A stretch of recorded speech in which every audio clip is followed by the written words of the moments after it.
রাজধানীর তেজগাঁওয়ের তেজখুনিপাড়ায় নির্মমভাবে হত্যা করা হয়েছে রোজা মনি নামে এক শিশুকে। সোমবার বিকেলে নিখোঁজের পরদিন মঙ্গলবার সকালে পুলিশ শিশুটির বস্তাবন্দি মরদেহ উদ্ধার করে।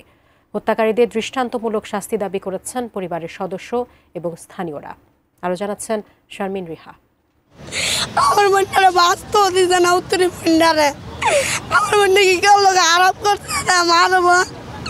আমার মনে উত্তরে টানা মায়েরা আছে, আপনারা দিত আমার বোনটারে। তুই এভাবেই ছোট্ট বোনকে হারিয়ে আক্ষেপ করছিল আরেক বোন 12 বছর বয়সী আইরিন। আচ্ছা আপনার কেউ নাই দেখা, আপনার বোনের আল্লাহ নিল না। 12 মে বাসার সামনে শিশুদের সাথে খেলতে বের হয় 5 বছরের নিষ্পাপ শিশু রোজামণি। এরপর আর তাকে পাওয়া যাচ্ছিল না। মাইকিং করা হয় এলাকা জুড়ে, কিন্তু হদিস মেলেনি। 13 মে সকাল 11টার দিকে বাসার কাছে ময়লার স্তূপে বস্তা দেখে সন্দেহ হয় স্থানীয়দের।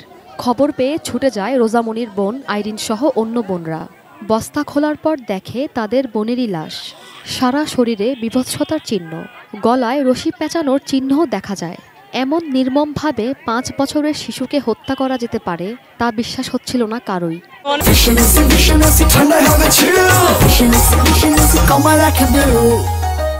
মারা মারছে, শরীর ফুল্লা ফুল্লা লইছে, মুখ সুখ মানে চিনা দানা কালা হয়ে গেছে, এমনি দেখতে সুন্দর ভালো হয়ে আসছিল। বাচ্চাটা খুব মানে নির্মম ভাবে এইভাবে পাষাণ, যে এইভাবে মানে মানুষের এইভাবে মারে না কেউ।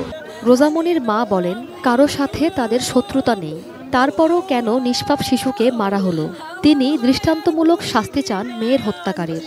আমার মেয়ের ফাঁসি দিছে দড়ির মধ্যে, আমার মায়ের সারে শরীরে পুরাইয়া মারছে।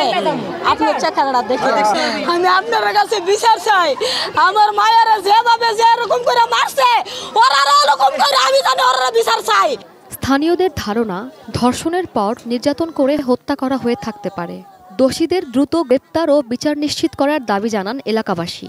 না হলে মানববন্ধনের হুঁশিয়ারি দেন তারা। তবে পুলিশ জানায় ময়নাতদন্তে ধর্ষণের আলামত পাওয়া যায়নি।